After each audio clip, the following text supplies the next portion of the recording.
There is a particular kind of silence that falls over a family after a death. It is not the silence of peace or of rest. It is the silence of people waiting for the shock to pass, waiting for the practical obligations to become clear, waiting for someone to say the thing that nobody wants to be the first to say. At some point, that silence gives way to a question. A necessary, inevitable, deeply uncomfortable question. What was left behind, and who gets it? For many families, that question resolves itself without too much difficulty. A modest house, some savings, a few pieces of furniture, some jewelry, a collection of objects that held meaning for the person who is gone. The children discuss it, divide what they can, give away the rest, and carry on. The grief is real, the process is painful, but the family comes through it together. For a great many other families, something different happens. The question of inheritance does not settle quietly. It opens something. Old feelings rise to the surface. Feelings that had been carefully managed for years, perhaps for decades, covered over by politeness and busyness and the unspoken agreement to leave certain things alone. Suddenly there is a legal document. There are numbers. There is a percentage. And in the gap between what someone expected and what the document says, something breaks. It would be easy to attribute all of this to greed. That is usually the first word people reach for when a family tears itself apart over money. Greed, selfishness. They say the children should be ashamed. They say the person who died would be devastated. They say money brings out the worst in people. But greed is rarely what is actually happening.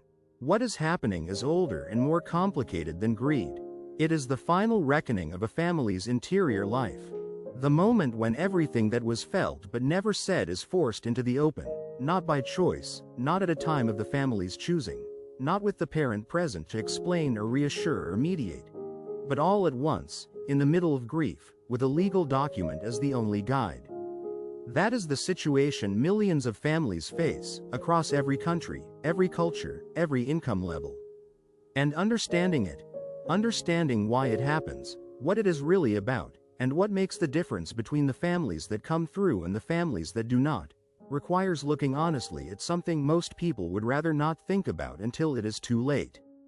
Because the truth is, most family conflicts over inheritance are not really about the inheritance. They are about things that started much earlier. Things that were felt but not spoken.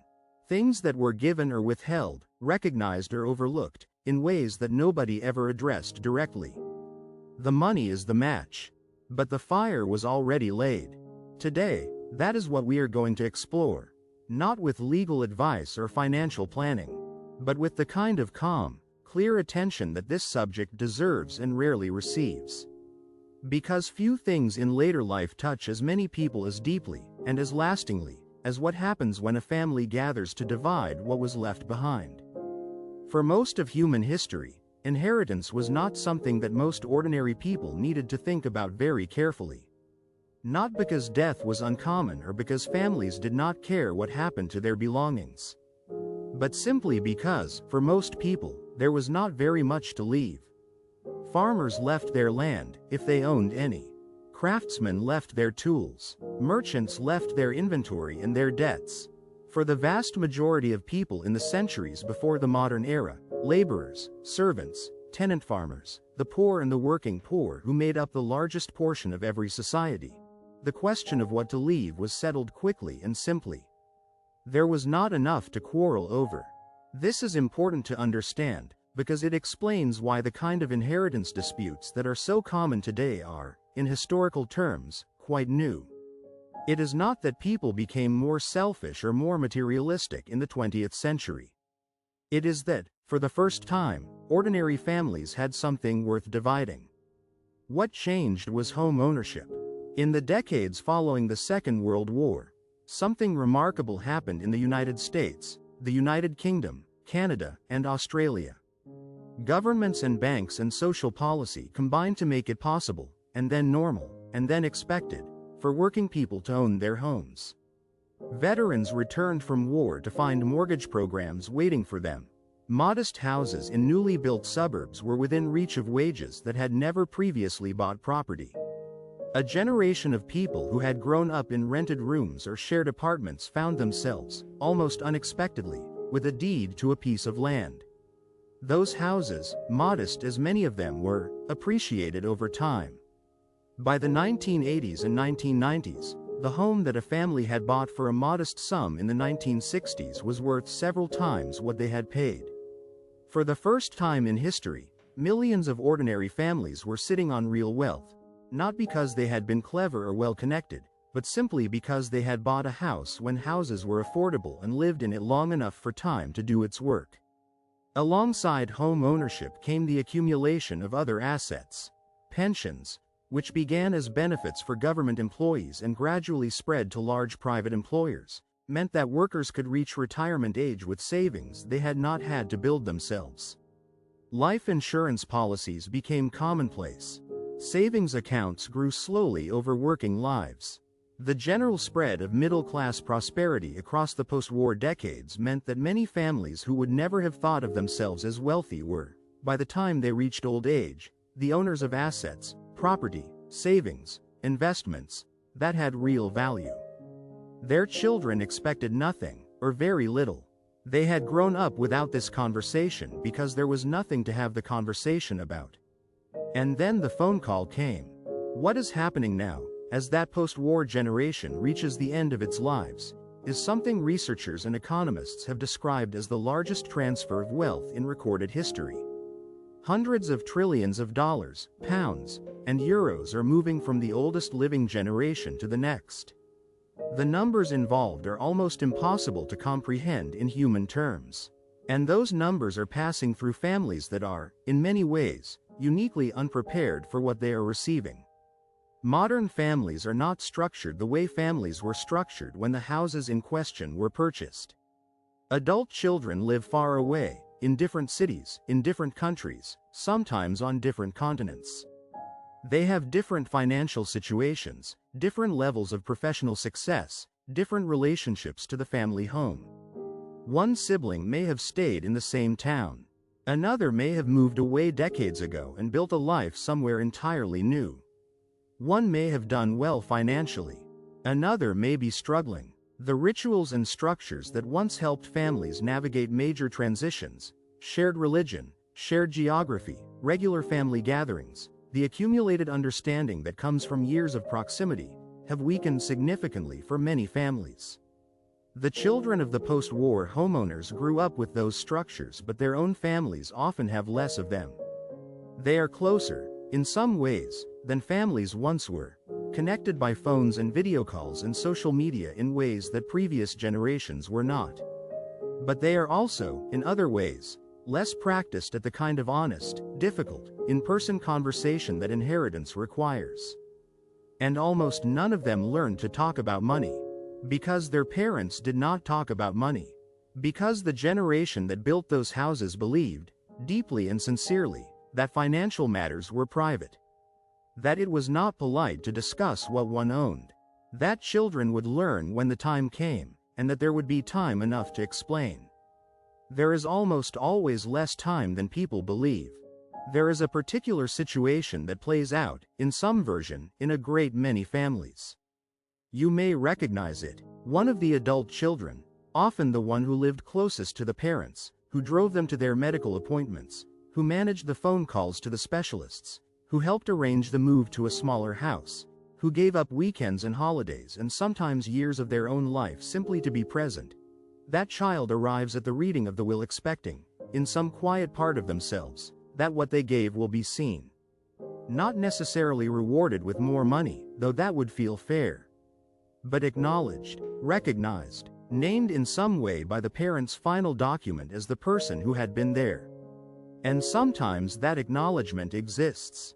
Sometimes a parent found a way to include, in the language of a will or in a private letter left alongside it, some recognition of what the nearby child had given. But in a great many families, it does not.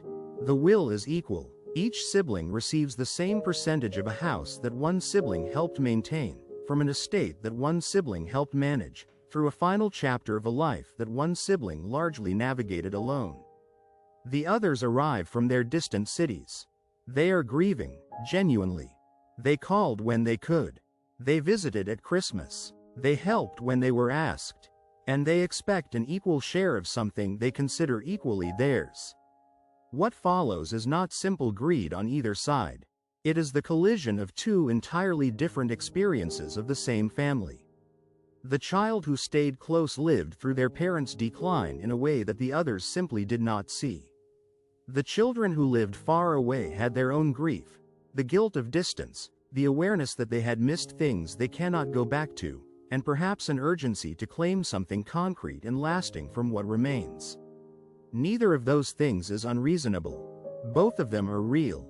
But they are very difficult to reconcile around a legal document and a number, in the middle of grief, without any framework for having the conversation that should have happened years before. Then there are the surprises. Few things can fracture a family as quickly as a will that contains something nobody expected. A partner who entered the parent's life in their final years, recently met but generously remembered. A charitable organization that received a significant portion of the estate, something the parent cared about but never discussed. A sibling left a smaller share, or excluded entirely, without any explanation that the living can fully account for. These surprises are not always the result of manipulation or diminished judgment, though grieving families sometimes insist they must be.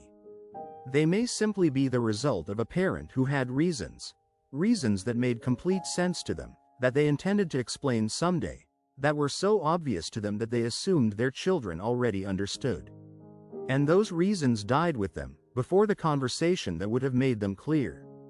There is also the question of objects. The small, unremarkable things that somehow become enormous. A piece of jewelry, a painting that has hung in the same spot for decades, a watch, a set of tools, a collection of records or books or photographs. These objects trigger some of the most intense, most lasting, and in some ways most bewildering conflicts in all of inheritance. Families that divided houses and savings without incident find themselves unable to agree on who takes the dining room chairs. The reason is never the object itself.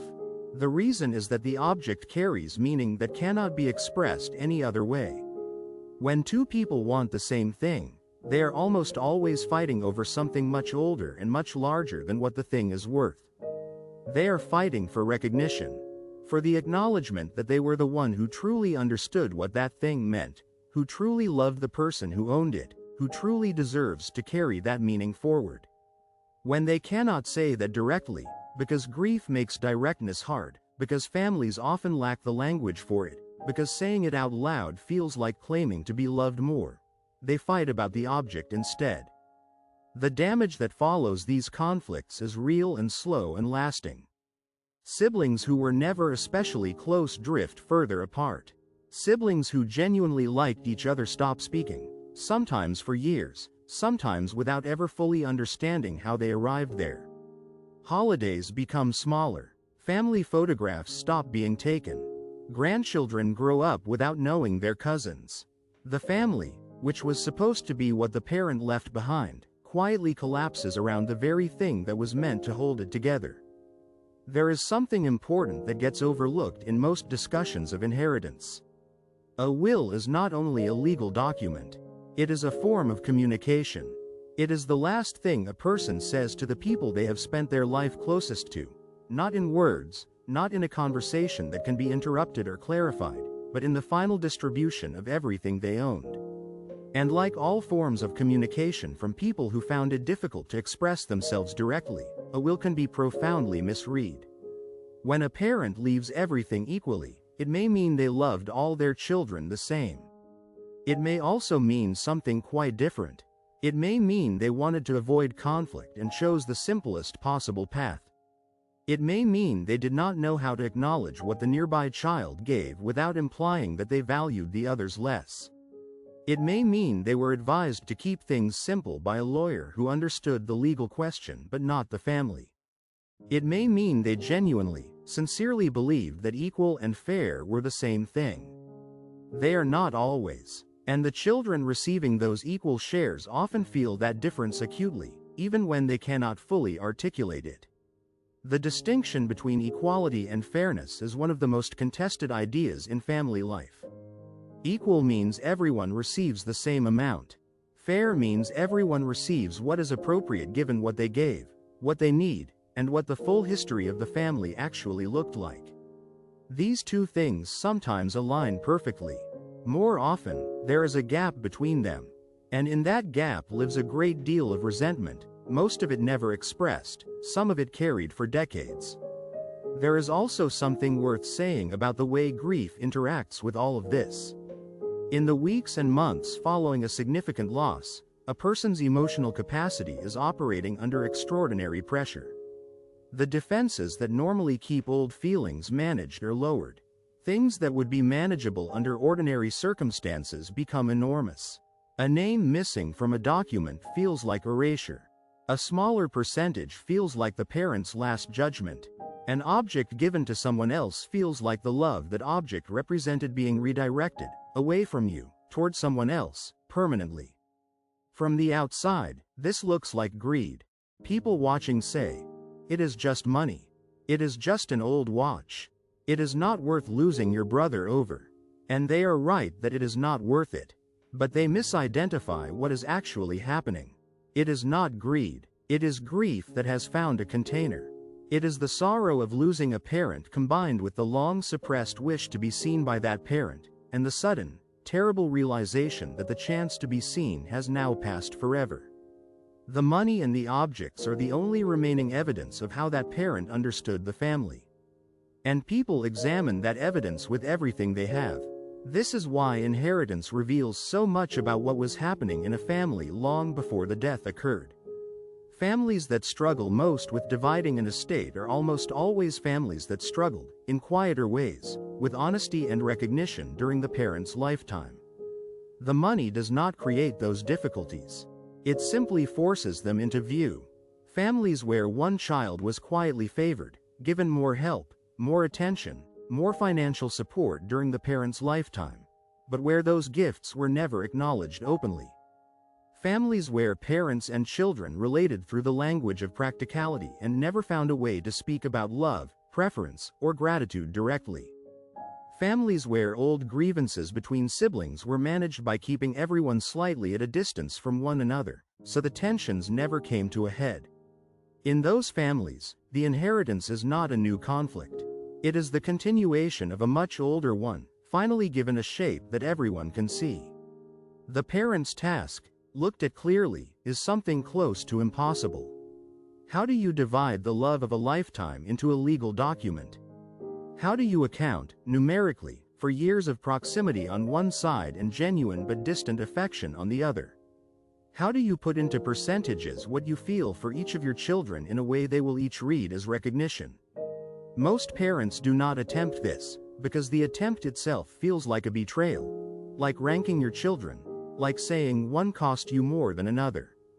So they choose simplicity, they choose equal, and they believe, as people almost always believe about the hardest conversations, that there will be time to explain it later. There is almost always less later than people expect, and the explanation, left unspoken, becomes the source of everything that follows. There is one pattern that consistently separates families that come through an inheritance intact from families that do not. It is not the size of the estate. It is not the presence of skilled lawyers or carefully drafted legal documents, though both of those things matter. It is something simpler and much harder. It is whether the family talked about it while the parent was still alive. Not in a vague, reassuring way. Not in the form of a promise that everything had been taken care of. But honestly, specifically, with the explanations that no legal document can carry by itself. When a parent can sit with their adult children, all of them, or separately, or in whatever way the family can manage, and say, "Here is what I have, here is what I am planning to do with it, and here is why," something settles that no document can settle afterward.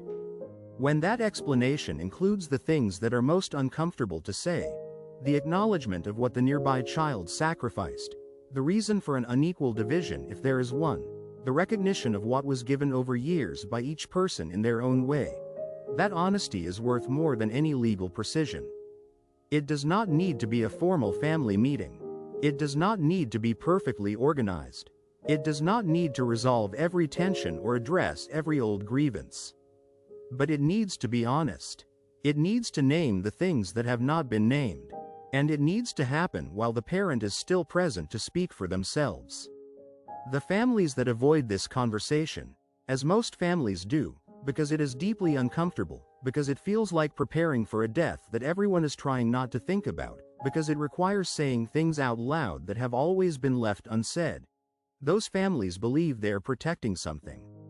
Their privacy, their children's feelings, the peace of a family that functions best when certain things are left alone.